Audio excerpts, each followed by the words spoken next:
Okay, I never know when we're live. I don't have a view count yet, but I think we're live. So welcome everyone to Rocket Lab Weekly, episode 111.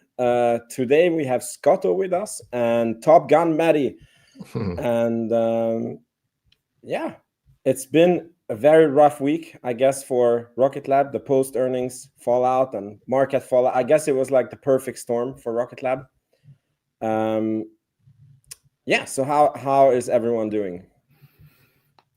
Good. I mean, I'm always looking forward to earnings season until we're in earnings season. Then I'm looking forward to it being done. So we had a Rocket Lab earlier in the week. Firefly reported as well. And pretty much everything outside of that have just been like reading into Redwire, trying to make sense of that earnings call. And there were, I think, 5 different Form 4s filed this week from Redwire execs. And kind of the more I look at it, the more I'm like, you know what?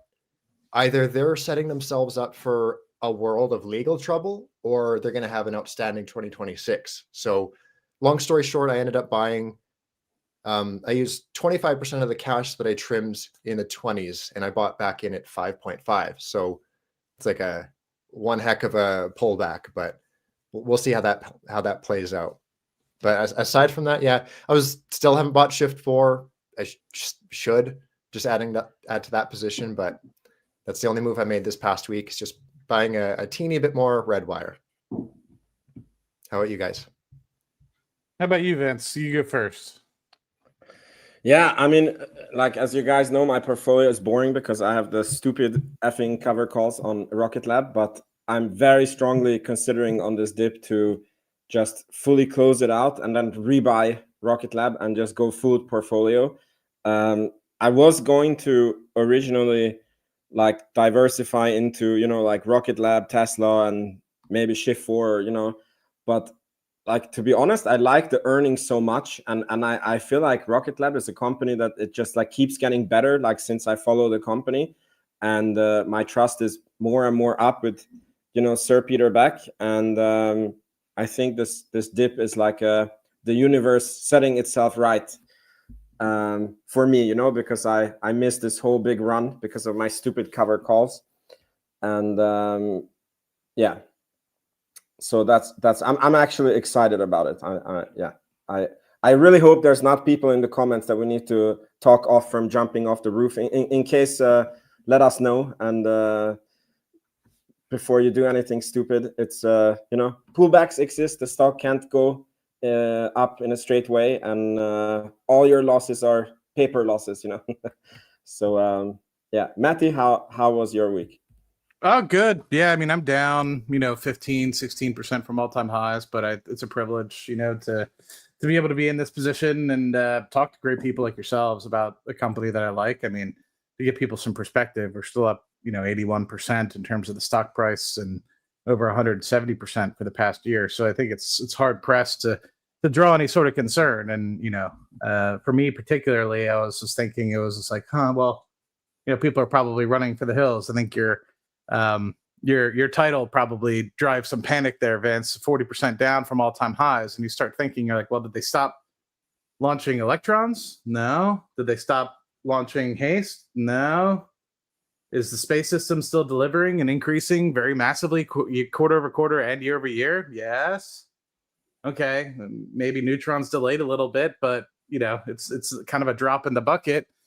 40% highs to me is a great opportunity. I was buying at 70. I bought more this past week, so it'll be fun to see where it goes from the next 1, 5, and 10 years from now. We all need to be more like Matt.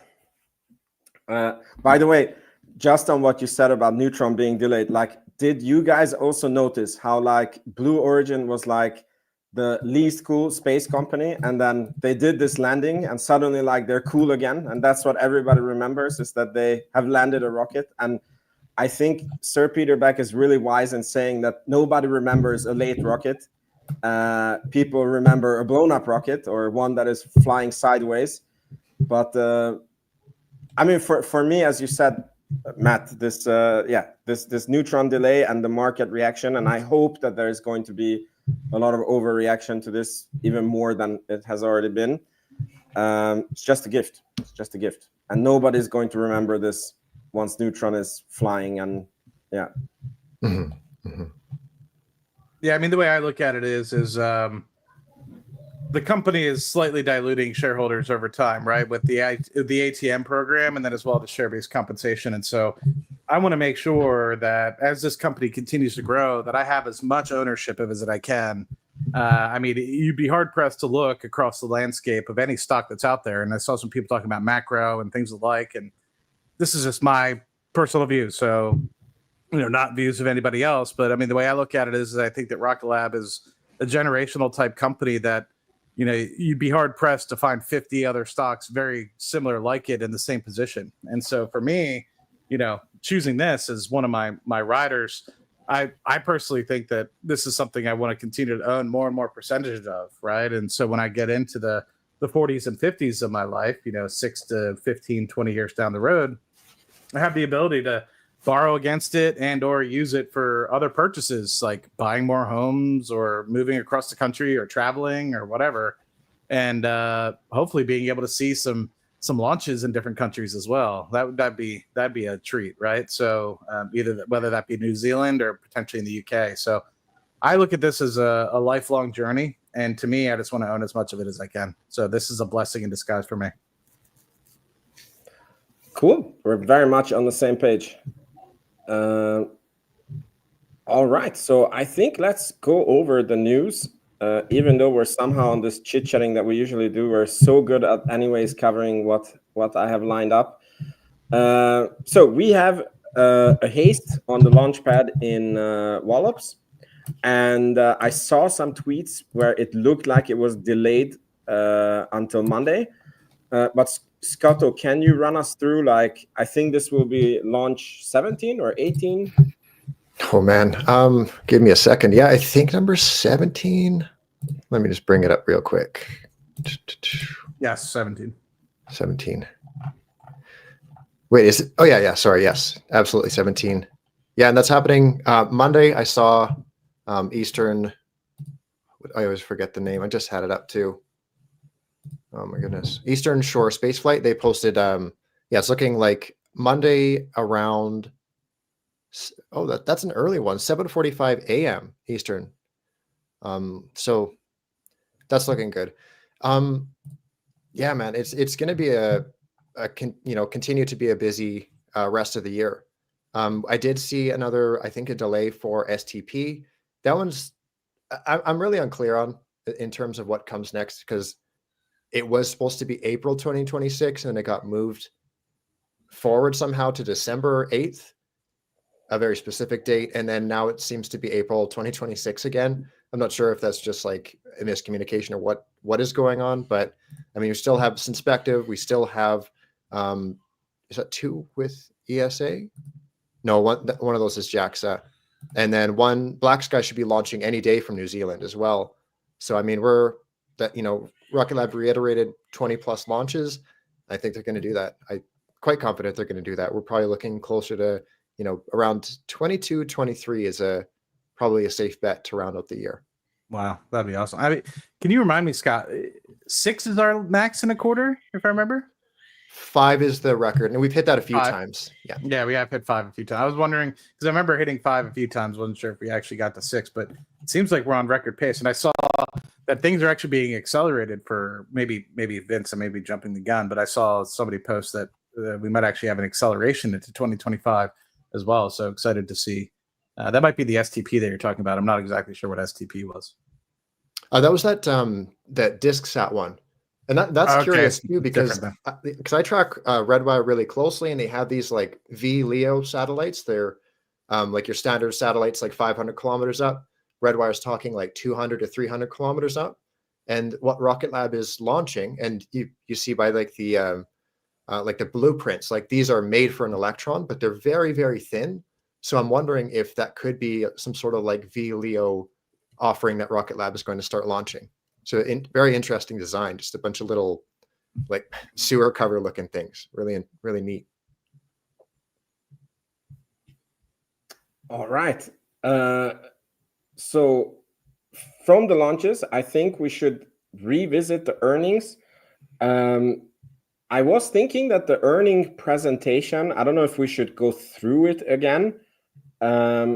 Maybe we could just mention like what you guys like the most about earnings, and then Dave had some notes that I thought was really good on the earnings call itself. Maybe we could just also go through that, and then we move on to the next topic. So yeah, First thing for me, I was very surprised that they're aiming for close to 600 million. I mean, I for some reason, thought that we would kind of be out of reach from that. So to hit the high 500s, low 600s in terms of where we might end up for the year is like mind-boggling to me, because I don't know. They're earlier in the year with the first quarter and second quarter numbers kind of showing up. I was thinking maybe we closer to 550, 575. So the fact that we're getting close to 600 kind of blew me away. For me, it was the margins. Like, I cannot believe how high the margins are. And it's so crazy because many of the things that they're doing is like even going to increase the margin more. Like, for example, Neutron, there the target is 50%. Probably it's not going to happen immediately. Probably in the short term, it's going to be negative for margin. But on the long term, so Neutron is going to push the margin even higher. And then you have the space infrastructure that is coming, that is going to push the margin even higher.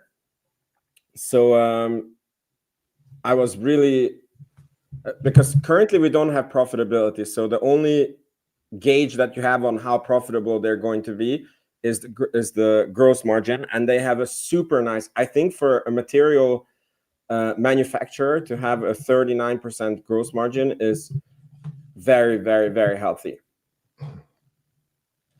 Somebody corrected me when I was listening to Adam. I think I was just talking too quickly. Apologies, I'm eating a late lunch, early dinner. I'm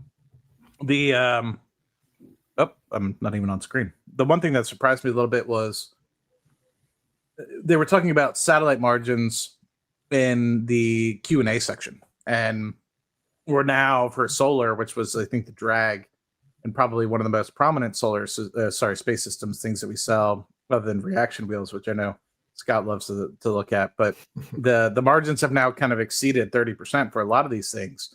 And like you stated, for materials, that's a lot. And for whole satellites, it seems like now they're in like the 25 to 30% margin range versus competitors, which are lucky to be in the high teens, if even getting to the teens. So I knew originally when I wrote it, I was just like, when I was listening, I kind of fat fingered it and thought that he was saying, like most satellites for us are in the, low teens, like high teens. And then if we're lucky, we get to 25 to 30%. But he was actually doing a comparison against most satellite manufacturers.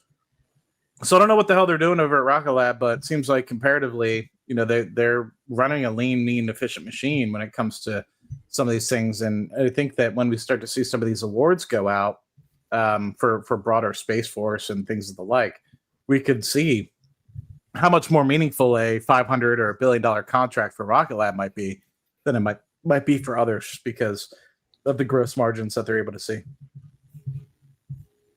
Yeah. Scotto? I'll actually share my screen because there's a couple slides that aren't so explicit, but I think are worth bringing up. Yeah. Okay, so put out a request. There. Okay, cool. So, I guess we'll start with the backlog. So we have a record 49 electrons in backlog, which is an all-time high.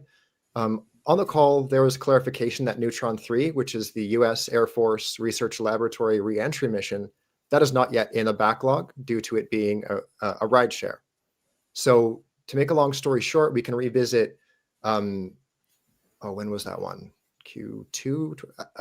I did the math. I won't circle back to it, but we can revisit the old bookings, and it allows us to calculate a more accurate average selling price for both Electron and Neutron. So if we scroll over one, we can see that it's come down a little bit over the past couple quarters, but it's still resting around like the $8.5 million mark as compared to 8.4 million from the period prior, or the year prior, I should say. So that's trending in the right direction. It's not a huge data set, but it's all the all the info that we have available for that, and it just continues to trend in a positive direction. Keep in mind, this is probably drugged down a little bit. We had like those 17 launches booked within the quarter. 10 of those were a bulk order, so those are at a discount. So that's probably why we saw a bit of a tick downwards. But and I'm also assuming no haste, or that would probably balance out. But there's that. And then one other thing that I want to highlight is the headcount. So Rocket Lab reports headcount as production, R&D, and SG&A headcount. And with that, we can compare the revenue to the headcount, both of which are trending in positive direction. Not quite seeing all-time highs, but still, same thing with the average selling price for Electron, just heading in the direction that you want to see. So a lot of companies, they'll take on a lot of employees, and you'll just kind of see revenue stagnate. Not really the case with Rocket Lab. One final thing that I want to touch on, we'll circle back to the backlog. We were talking on the stream, and I made a point that actually I'll just show you guys like the raw numbers here. Because one thing that I did notice was that the bookings, I guess technically not really, you can't really consider it bookings, but we'll just call them bookings for this example. You'll see over the past several quarters, Rocket Lab generally books about 50, 32, we'll call it 50 million per quarter in space systems bookings. This particular quarter was like quite a bit more, 115 million. And Vince, you were quick to point out that that's probably from Geost, and I was inclined to agree. But then if you look through their 10Q, and I might be misunderstanding this, so I want to put a huge asterisk on that. But if we scroll down to the summary of preliminary identifiable intangible assets acquired and the related expected lives for the finite-lived intangible assets, the backlog looks to only be about $11 million from Geost. Isn't it 41? No, like right here on the, so I don't know if I can bring that in. It's so small. Yeah. Yeah. So, yeah. Okay. yeah, Okay. Yeah. 11 million. And that's my understanding is that's the entirety of it. I've scoured this whole forum trying to look for like backlog mentions or Geost mentions.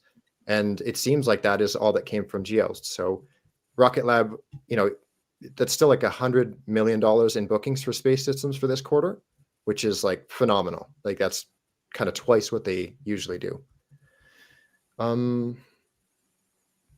Yeah, I'll pause there. So I want to double down on that piece there. So like 100, 120, that's pretty good. But at this point, you're not like, I'm gonna bring an oil and gas term in here, but we'd call something like reserve replacement ratio. Like obviously you're producing a bunch of oil. Are you backfilling enough? And so I guess my question is like, with space systems revenue being above this amount, like, are we actually doing enough? Or do you think these $115, $120 million quarters is good, and you'll have the lumpiness of the big contracts to come in that kind of get you way above so that you're able to continue to kind of grow at pace? Mm-hmm. Yeah, I think, I mean, I'm quite confident that there's going to be a lot of those. And like usually when I look at these, like when we kind of talk about the bookings, I intentionally leave out this number here because it's like, yeah, going from like the $50 million average, well, sometimes you get 10x that in a quarter. So, and granted, sometimes you get less than that. Like the quarter previous, you could look at that and be like, oh, they went from 50 million to only 5 million. Maybe you see that and you sold because they're not backfilling. But then, yeah, you get a nice pop of $500 million the next quarter. And I think we're going to see probably a few more of those in the probably next few quarters, I would imagine, especially with the government opening up. I think those contracts are going to start to roll out. And I think that Rocket Lab is primed to take a bit of that market. Yeah, it's an interesting segue because I see that there were some people commenting on like what the valuation of Rocket Lab has been, and it was very warranted that we did this pullback a little bit, and then somebody mentioned if you compare it to Lockheed Martin's valuation, they have like 40 billion in revenue and they're worth 75 billion. I don't think that they're the best comparison because I haven't looked at that company so much, but I don't think they are that profitable, and I don't think that they're growing as much as Rocket Lab is growing. And yeah, so I don't think that that's the best comparison. But some people are saying that probably we will have like a 6 months to 9 months pullback. Some people are thinking it's going to bounce right back. And as none of us, as far as I know, can predict the stock price, in case you can, please contact me on Twitter. But like, maybe let's go through like what is catalysts for the company that is coming, and what is like negatives for the company that is coming, and then maybe we can make a prediction on like where we guesstimate the stock price might be. I mean, I think the negatives are kind of, how do I say this? Actually, I'll say this a different way, because I think a lot of folks, myself included, are kind of expecting the market to kind of flop around for the next maybe couple quarters, especially Rocket Lab. You can make the argument, you know, it's priced to perfection, Neutron's priced in, what have you. But I think that Rocket Lab is in a unique situation and do a phenomenal job communicating the situation, that we know what to expect in terms of bad news. I actually just took a screenshot. I missed it on the call, but I saw Space Ghost even mentioned, like, they broke down the SDA contract in terms of the, like they did like a revenue breakdown. So year 1 is 10%, year 2 and 3, 40%, final year is 10%. So that's really, really helpful in terms of tracking. A lot of other companies don't do that. Like, I'll pick on Redwire. Like, it's, I'm caught in that dichotomy of like, they keep announcing like, we got these new contracts, and it's like, okay, that's really good. What's it worth? Like, no idea. And so I think that is definitely not helping their situation, their lack of communication to investors for what to expect. Whereas Rocket Lab, it is a very forward-looking company, and similar to, you know, like think of like a Tesla. Like, they can have a bad earnings report, a Palantir, they could have a bad earnings report, but the investors in certain names know to weather the storm. They understand what they like, what the technology is, and they understand what that technology looks like in 5 to 10 years. And I think Rocket Lab is one of those companies that's uniquely placed, where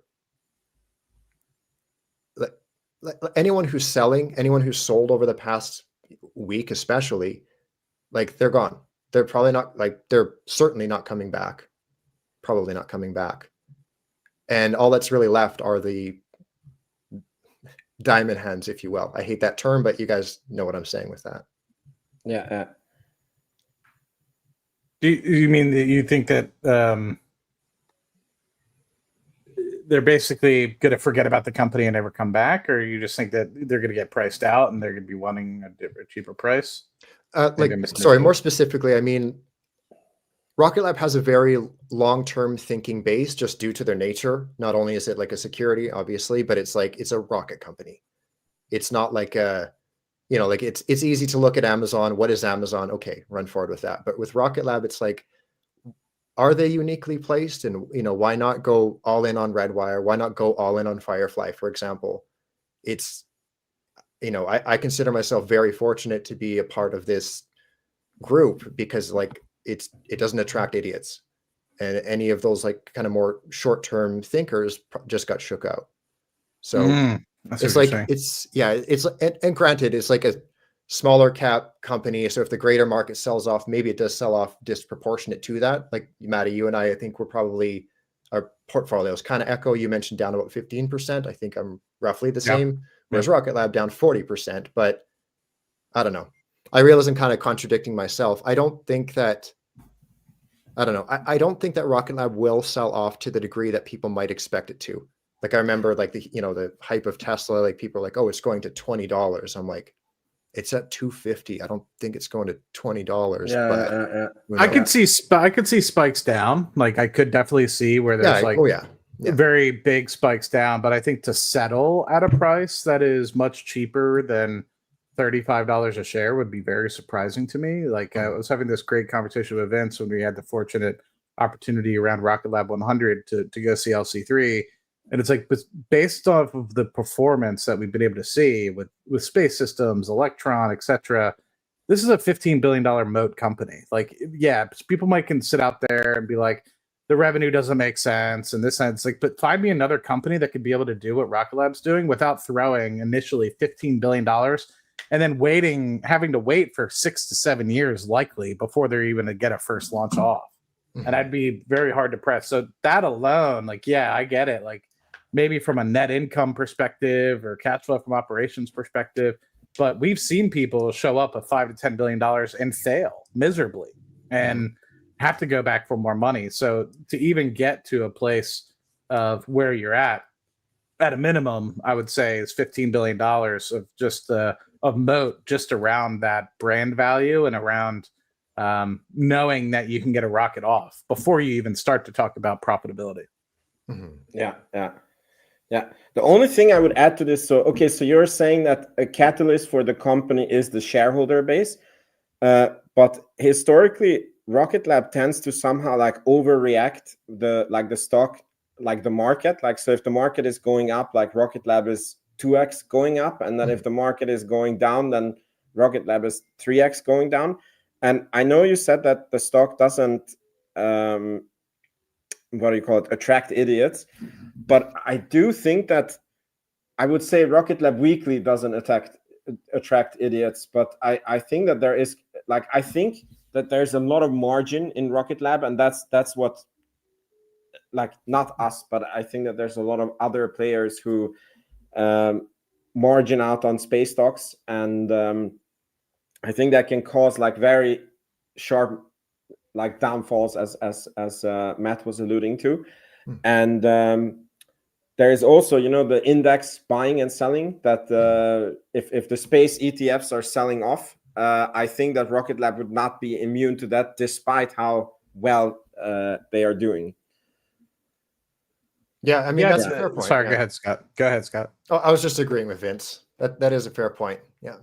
Yeah, and I think that is a catalyst on its own, right? I mean, I've been observing this, right? Founder-led companies that are able to get to a place where their cash flow break even, then to a place where they're actually net profitable, then to a place where they're actually generating substantial income, then invite to the S&P 500. I mean, you're thinking about now a company that within, let's just say 24 to 36 months is going to be in the S&P 500. Within the next 12 months, will eventually start to be EPS positive and hopefully cash flow positive. I mean, these are positive catalysts that, if you have a time horizon to wait, I think will show up tremendously in the stock. And by that point, we'll know more about Constellation and what kind of, talk about gross margins, right? I mean, Constellation on its own is going to be north of 75%, maybe closer to 80%, maybe even higher than that, I'm sure. Kind of gross margins once everything's all said and kind of done with that. So very curious, and I think that what people need to look at, and then I will get to some negatives as well. I think what people need to look at is this is Neutron is an enabler to space, right? And the thought process is I think we put too much emphasis on the fact that the company is called Rocket Lab, so I think everyone's just like, it's about rockets, it's about rockets, it's about rockets. And I was biased to that myself very early on when I bought into the company. I was like, okay, what's Electron doing? And I didn't fully understand the long-term end-to-end vision. And now that I start to see a little bit more, a glimpse into what maybe Peter and and the rest of the team's vision is really just anything involving space will be able to help you get there and do whatever you need to do.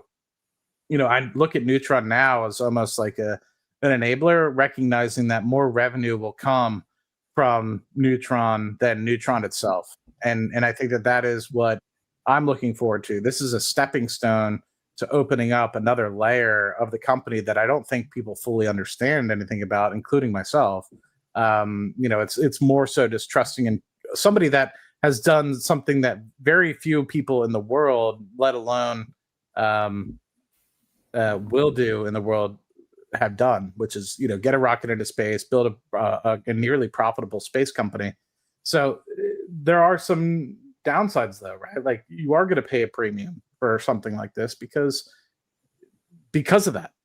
People haven't been able to do that. People want to be involved in Blue Origin, but they can't. It's fully owned by Jeff Bezos or partly, if not fully owned by Jeff Bezos. And then same thing with SpaceX, unless you're an accredited investor. So you're going to have to pay a premium because of the quality of this business. And regardless, you're never going to see this company trading at a 10 price to earnings ratio, right? Like you will always be paying, even at a cheap valuation, I'm certain, in the long-term maturity of it, a very expensive multiple. And I think people will always be arguing that. And I think that is something that we'll just always have to get over. So anyway, I just think, I think a lot of people don't want to do the due diligence in terms of analyzing what has been accomplished, right? And you have a market cap of $2 billion for Firefly, which hasn't even launched off more than 7 rockets, and the majority of which have been failures. And that was what Rocket Lab's valuation was literally just 24 months ago, was $2 billion. And they had launched off countless rockets at that point. So like to compare, I think it'll be very interesting going forward. Yeah, totally. So, okay, so we agree that there is a lot of positive catalysts. Do you guys see anything on the horizon that could act as a negative catalyst? I give you an example. So, for example, I think that this delay with Neutron, like it had to, because the spreadsheet people who are not seeing the future of this company that we all love and follow, they do have to adjust because Neutron being delayed, it means that the growth of Neutron is being delayed, the scaling up of it is being delayed, the revenue is being delayed, and then I think most importantly, the space infrastructure, which I think is a very big part of Rocket Lab's future value, is many years delayed because of this Neutron launch.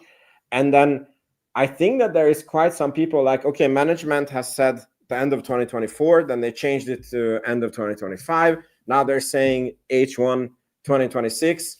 But now we kind of have to think with like, okay, but what if that's H2 2026? What if that's H1 2027? And then, you add a margin to it. Like, I think that for the spreadsheet guys, like that does have to pull down the value of Rocket Lab. I've got to say there is a bit of irony, you criticizing the spreadsheet guys as we have a spreadsheet open. But you're totally right. But I brought up the revenue. Like, it's like, yes, Neutron's delayed. That sucks. It's a very lucrative program. But you'll see, like, notice the white line. It's like that is outpacing launch as is. Like, if it was exclusively a launch company, we'd be in. Well, I mean, I guess if you isolate Electron out, technically we'd be profitable. But you guys know what I mean. It's like, yeah, it's kicked down the road by a year, but in 5 years we're not going to care. 10 years we're especially not going to care. Right? It's like, it's I don't know. I always say this, and people give me crap. It's a marathon, not a sprint. A lot of times. Exactly. Yeah. But we agree that that's sort of like a negative short-term catalyst on the stock. Like not for us, but the spreadsheet guys. Oh yeah. Yeah. Yeah, those damn spreadsheet guys. I used to be. I mean, I still am to an extent, right? And I think it's about being taking a step back and seeing the whole broad picture, and being able to see not only just the spreadsheet but the long-term vision, because that spreadsheet, as you know, in retrospect, when you're looking at, let's take Q1 2023, where the revenue was only $50 million, $55 million. Now you're sitting here just under 180 million. It's just like, well, if you're evaluating off of that quarter and rolling it out 12 months, it's like you're not really taking into account some of those things. And so I don't know. I think that spreadsheets have their time and place for sure, but and I think that they're very useful, especially monitoring trends and being able to keep the company honest. And are they saying what they said, right? I think, but so in terms of short-term catalysts, yeah, I agree. Like, the company is extremely overvalued in that respect. But, like I stated, if you honestly, and you said this in one of your posts earlier, Vince, like, if you honestly think the company could be worth $200 to $300 billion, and you're able to pick it up for the price that you are today, then, I don't want to say what's there to complain about, but it's almost just like, you're putting money into the opportunity that you'll be able to own something like this 10 years down the line. at a way higher valuation than what it is today and what it can provide. And that's what a lot of times ends up happening. That's why people have always overvalued Amazon. That's why they've always overvalued a lot of companies out there. And when it's the company that doesn't actually show up and perform, that's when the stock price craters, right? Or there's a massive misstep or some sort of regulatory issue or something like that. So the stock price is always based off of what everybody in the market is willing to pay and sell for today. The way I look at it right now is everyone's starting to get a little bit risk off in the market right now. It's not a Rocket Lab specific problem. I think it's just like, hey, who knows what's actually going to happen with interest rates? Is the Fed going to cut, etc.? And for right now, I think people are just venturing into stocks that are a little bit less volatile, a little bit less growth oriented. And I think as we find out more next year, people will try to climb back into the stock. And it'll be a lot of fun to see where it goes from there, especially with Neutron actually being successful. Yeah. Cool. All right. So we went through that pretty well. Now I wanted to take this is like the notes from the earnings call. I think Dave did a very good job. Oh, I think I'm sharing Scotto's screen. So here it is. Yeah, I don't know if we can quickly go through this. Scotto, you mentioned that they are like the SDA Tranche 2 is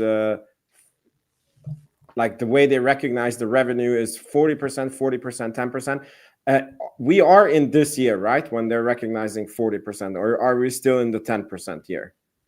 I'm actually just looking right now because I have been tracking something. I don't know what exactly, because I always check that like that 10% threshold customer, and there's one that's been identified as government customer, and it keeps repeating. And so said differently, I think that is actually that tracks almost perfectly.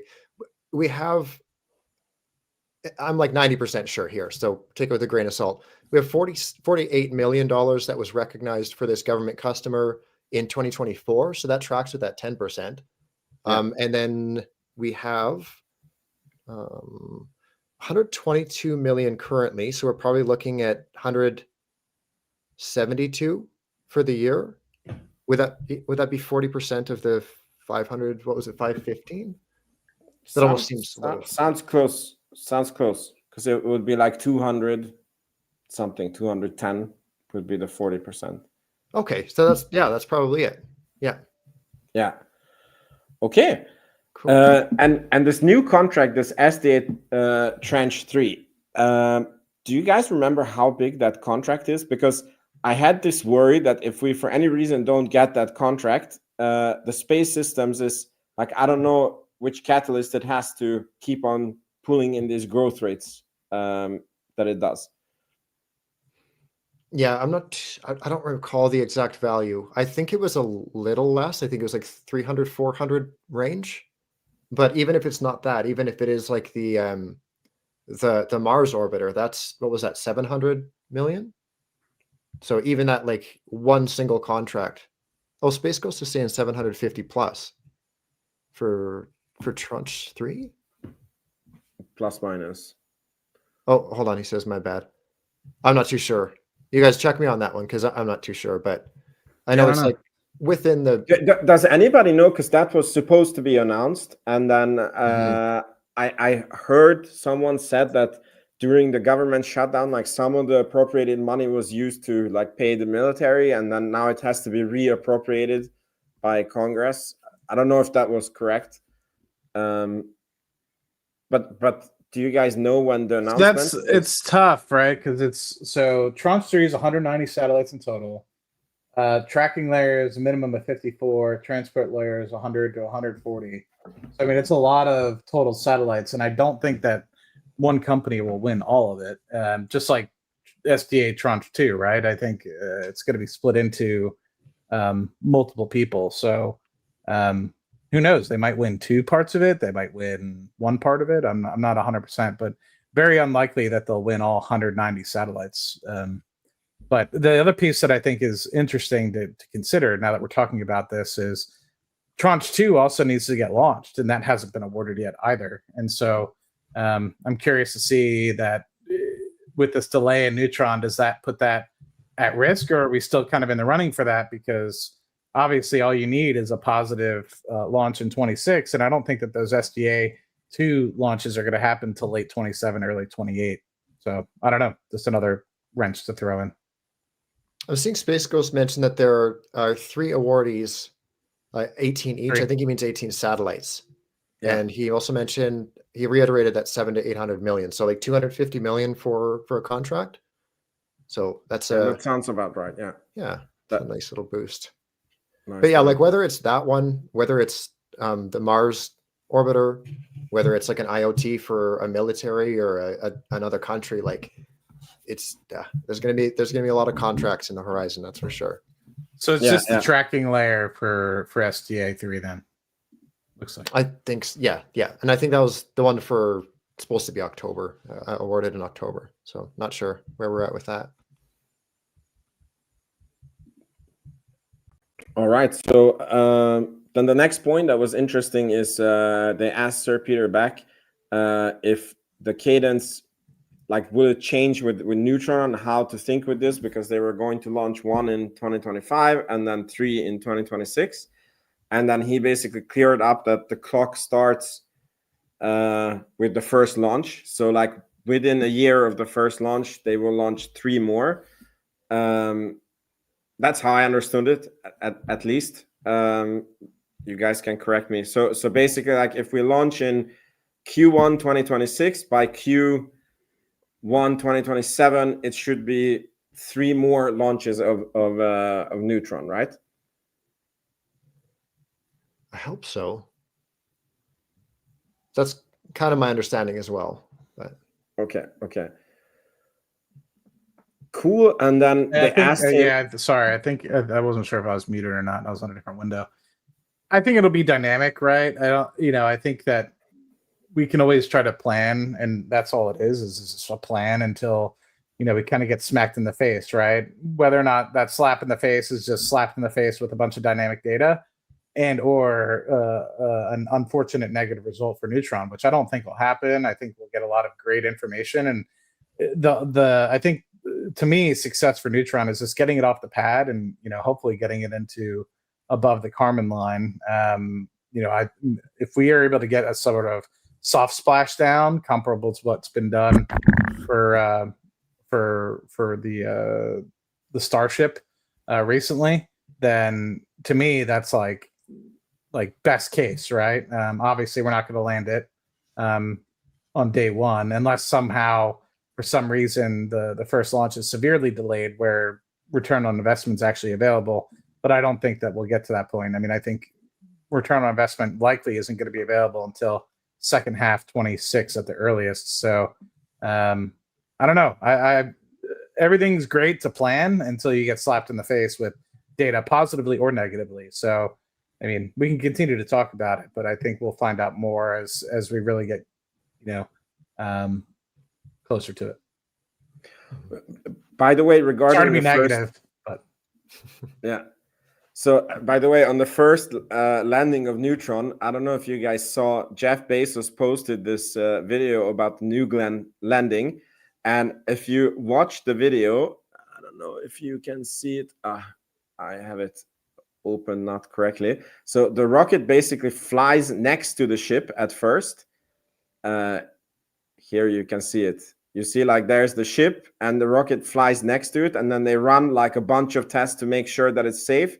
And then the rocket like hovers back over the ship, and I'm like, that's such a genius. And maybe Sir Peter Beck could do the same with return on investment if it's done and Neutron is delayed more, because you kind of de-risk. Like, I understand why you don't want to land straight on the ship on first try, but this is kind of de-risking the first landing. So I'm sure, sorry, Scott, if you were going to jump in there, I'm sure they got a lot of dynamic data from when they attempted to reignite the first launch. And they saw how quickly, I assume, if things go wrong, it would hit the water. And that would probably not have the boat survive. And so Yeah.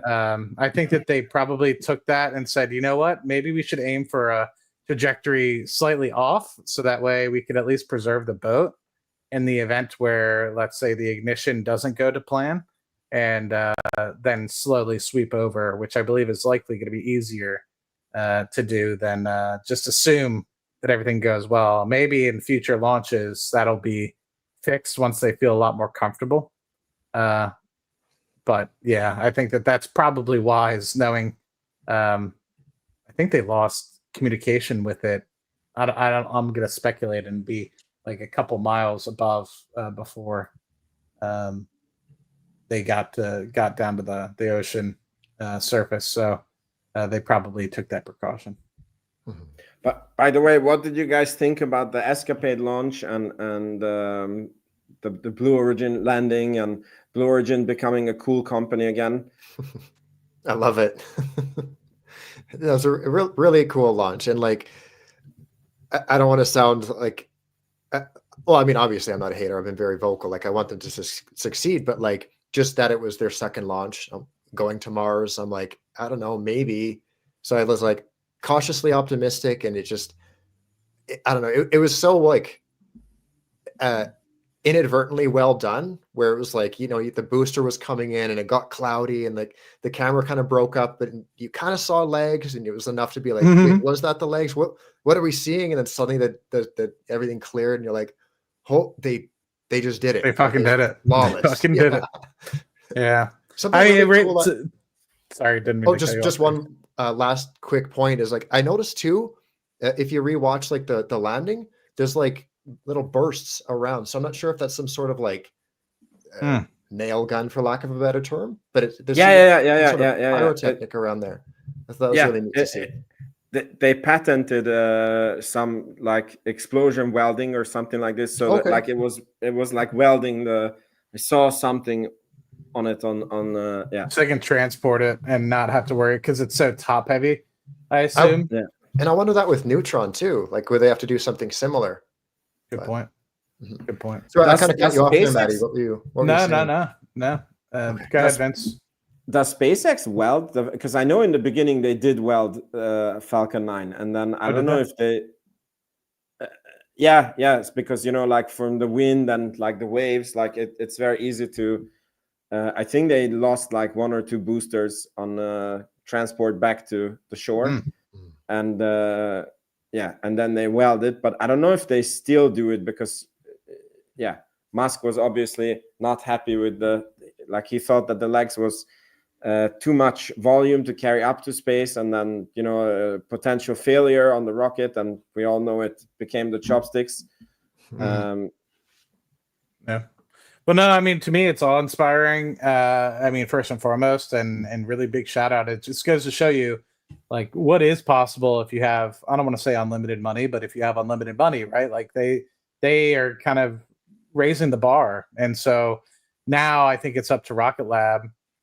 I know it's a completely different rocket system and completely different rocket entirely. And what's going to happen is just going to be what happens. But I think, we see what happens if you have a $2 billion annual budget to be able to do things. Now we have about a tenth of that, maybe less even, if you think about it, to see what Rocket Lab can do. And can they get it done on the second try? I'm optimistic that they can, but it'll be really fun to see what it's like. What if Sir Peter Beck was watching this, and then he's like, they did it on the second, we're gonna have to try to do it on the first. I wouldn't be surprised if they that requires a boat, and at the moment that's true. I don't know if the boat will so didn't they say it gets commissioned in 2026? I thought it was second half, but that could be me. That's the last I had heard, was the second half of 26. Okay. I just remember 26. So I was like, okay, maybe. Yeah. They said available. They said available for the second launch. So the hope was always like, but now that the first launch has been pushed back by 3 months, I mean, does that mean, is the boat pushed back? It looks like they're on disparate timelines, right? So I would anticipate that the boat, the the Neutron being pushed back doesn't mean that the boat gets put back. By the way, I think the launch has been pushed more than 3 months back, because what they said in the earnings is that in the Q1, Neutron will be delivered to the launch pad. It didn't say that they will launch, which is even lighter than saying there will be an assembled Neutron on the pad. It's yeah, I'm leaning towards like second half 2026. Like I don't see it happening earlier. I'd love to, but I don't think it will. Yeah, I saw Dave's video, and he was also thinking like possibly even Q4 2026. Oh wow. Yeah, I mean, I don't know if it. I don't know, what do we know, but yeah, he was saying it's possible Q4 2026, but I definitely don't think it's Q1, because they guided for that's when it will be sent to Wallops. Yeah, I don't know. Yeah. Okay, so just to see if we finished everything, I just want to show this. So the NASA administrator tweeted, "I got caught up in the moment of the landing. Great work to the Rocket Lab team for building Blue and Gold. The more frequent and affordable missions for science and discovery, the better." So that's the future administrator of NASA giving some well-deserved credit to Rocket Lab. Super nice to see. And if we just come back to this, let me see if there's anything else we need to touch on.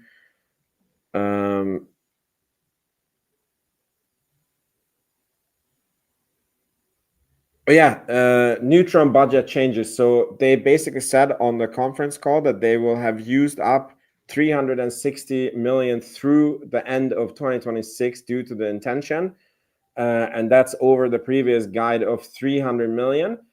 And I think they said how many millions it costs in personnel to like per each quarter. I think it was 20 million per quarter.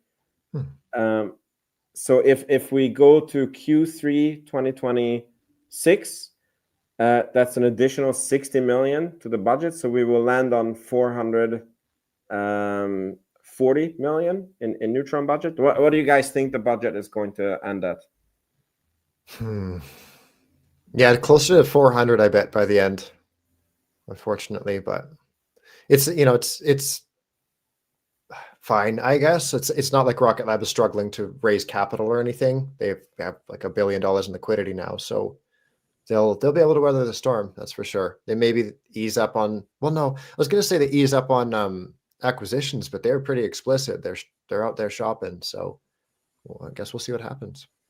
Yeah, the thing I'm not 100% certain on is that 360 just attributed to the first Neutron, right? Or is that inclusive of the serial number 2, serial number 3, the whole program, right? Because to me, it would make more sense if it's inclusive of the entire program, but I don't know the answer to that. So I'm sure this is just for, what do they call it? Minimum viable product. This will just be for Neutron 1. So this won't include the Block 2 site upgrade where they have like that, what's it called? Gantry. So and like future Neutron, like the upgrades to the rocket as well. So that's probably like 400 just to get the first one off the pad. And then I don't know what they have mentioned in the past as well, like I think it's like, I want to say 80% of the expected total costs, like to get them at like proper capacity for Neutron, 80% of that is going to be for MVP. So I guess if it's like 400 to get the first one off, we're looking more like 500 million total, something like that. But yeah, still a lot of spend in sight, that's for sure. Yeah, definitely. All right, and probably the last one that I want to mention about the earnings that made me really happy is on the Electron demand, that they said that they are seeing more and more customers like block buying Electron, and they're seeing more and more national sovereign space agencies, instead of choosing their own homegrown unready rockets, they are choosing and buying Electrons. And Adam Spice mentioned that he thinks that we will start to see like block haste contracts also. So that for me was amazing to see how demand for Electron is scaling up and it's really becoming an industry standard. Do you guys have anything else you want to mention about the earnings call? Because otherwise we finish it off and move on.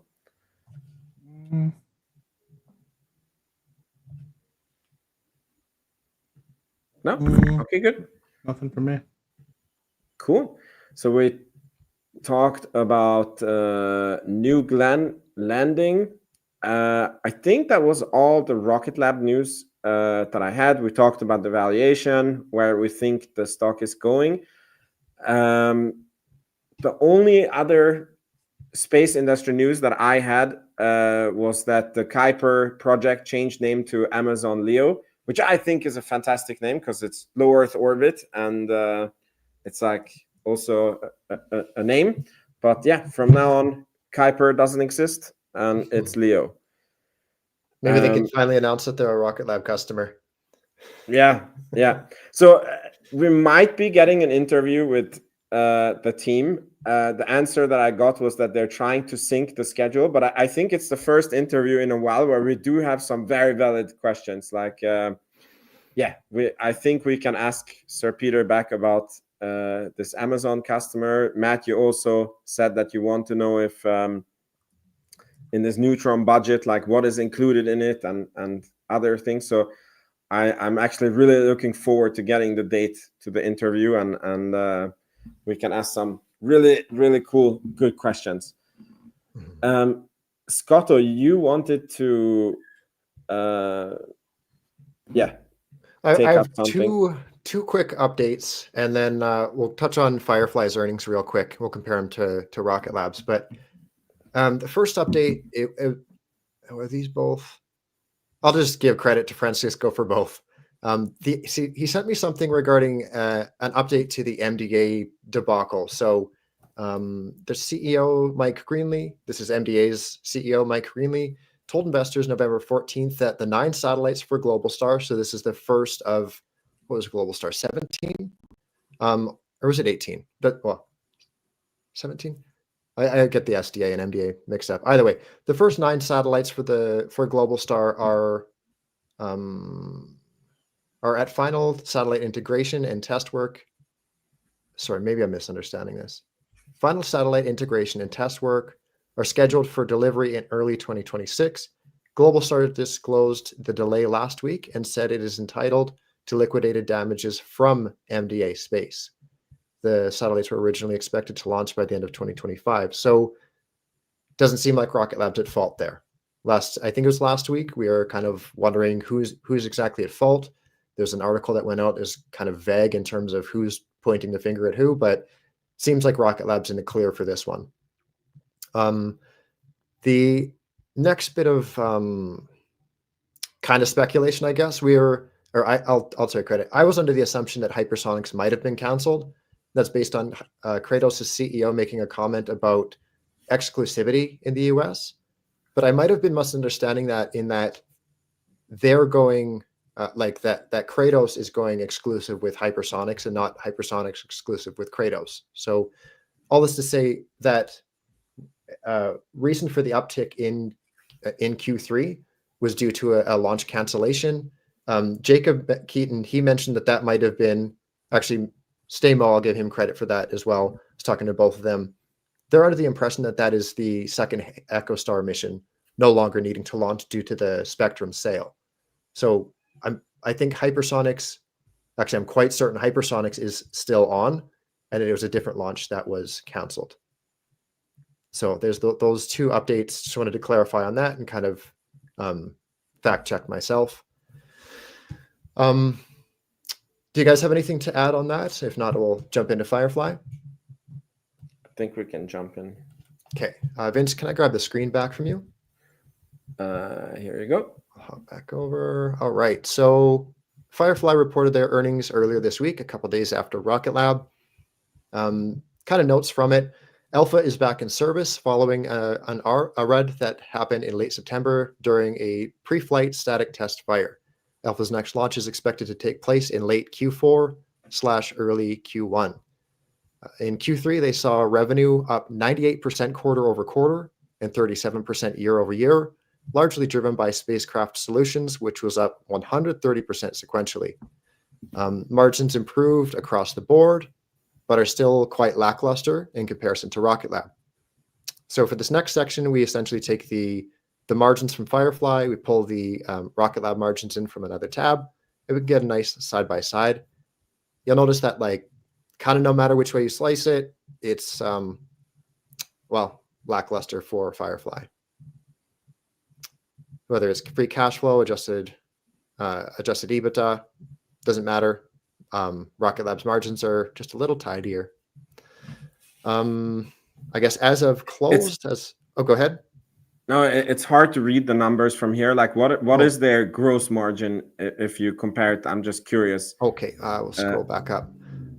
Oh, actually, no, we have a section that's... Is it negative or positive, their gross margin? All right, so we have, so this line, total revenue, gross margins the next down. So we have Firefly at 27.6, Rocket Lab at 37. And then, past that, the operating margin gets pretty ugly. Firefly negative 202%, Rocket Lab negative 38. For adjusted EBITDA, Firefly negative 150, Rocket Lab negative 16.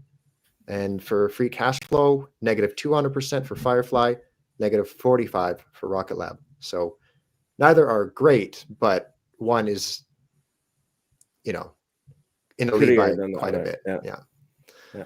So with Firefly closing, I guess, Friday at we'll call it a $3.5 billion market cap, what would it take for you guys to jump in to Firefly? Maddie, can I start with you? Sure, no problem. Yeah, I mean, it's enticing-ish around this price target of about $2 billion. Maybe it's closer to $3 billion at the moment, but because they do have that contract that is, I don't want to say cementing them as the primary contract for lunar landers, but they obviously have a leg up being the first private company in the U.S. to really get that handle, right? So that kind of builds them a little bit of a moat, right? I mean, we're talking about moats and being able to, so, I mean, it beat out Intuitive Machines. Intuitive Machines had a couple tries. They obviously didn't get the opportunity to stick it. And Firefly did. And so, even though they might not necessarily have as good of a record when it comes to launch, and they only have the 7 or so launches under their belt at the moment, with the help of Rocket Lab, they have that lunar lander. And so that alone, I think, gives them potential. Am I buying here? No, but I am looking at it, and I think if things continue to go in the right direction in terms of the company performance, and I feel like we're entering a place where things might cool off a little bit for the market. People need to realize a little bit of price, and maybe some of the speculative nature of going into 2026, I think, might calm down a little bit. If the price is right and it sticks around here and the revenues continue in the trajectory that you're showing, I could see myself making a small position, not nearly to the size of Rocket Lab, but I could see myself putting in a couple thousand share position into something like a Firefly, especially if they continue to get into the world of, say, hypersonics and stuff like that. Because as we get into the Golden Dome and things like that, that money's going to have to be spread around a lot of different people. And so I think there's some potential there. How about you, Vince? I mean, because I'm planning to go full portfolio, or I'm close to going full portfolio Rocket Lab. Like, if I would buy a second company, I don't think it would be a space company. So I only have eyes for Rocket Lab currently. Fair. Two things I meant to point out as well is Firefly's backlog is 1.2 billion, and their liquidity is sitting right around $1 billion as well. So there's those are, I think, very valid talking points in terms of bringing up Firefly and their valuation. Do they have debt? Because 3.5 billion market cap and 1 billion in the bank, that's 2.5 billion plus the cash, right? I'm seeing financial debt is at 0. That's awesome. It's not a bad balance sheet, actually. Mm-hmm. And I mean, like, then the company is 2.5 billion. It's not 3.5 billion. Because I mean, you're buying like 1 billion in cash, and then I see. Yeah. the price is even better. Mm-hmm. Cool. Yeah, I think we went through everything. We're right around also or did you have more to say about Firefly? No, that is it. No? Yeah. Yeah, the other thing I'll be looking at for Firefly is the integration of whatever they just bought, right? They just spent a couple hundred million, maybe closer to 700 million, I believe, on purchasing and merging with that company. So I don't know much about that other company. And so seeing them merge up a little bit would be interesting to watch over the coming quarters. And so, yeah, it's definitely something that's on my eye because it's not worth 10 billion, right? It's worth only 5 billion at this point, or less than 5 billion at this point. So to me, a lot more enticing and a lot more digestible. And I think, depending on what kind of contracts could be coming down Firefly's way, which they have in one of their past presentations, I'm not sure about the third Q, but their IPO presentation had a really good visual as to what they're going after in the short term meaning like the next 3 to 4 years, and has a lot of different things that I don't think a lot of people have their eye on. I think they just think it's Alpha and the Moonlander, but there's other things out there as well that they're trying to work on, like a constellation, medium launch vehicle. So all that as well, if they continue to make progress, could be something where this could also be, a company that's worth $20 to $30 billion is successful. From what I'm seeing, right? Of course, they have to get there, but they have the runway, and they just acquired stuff, and hopefully that adds to their bottom line eventually.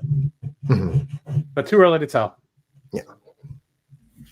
Awesome. So you're not starting Firefly Weekly yet? No, but you guys will be the first people I reach out to. Awesome.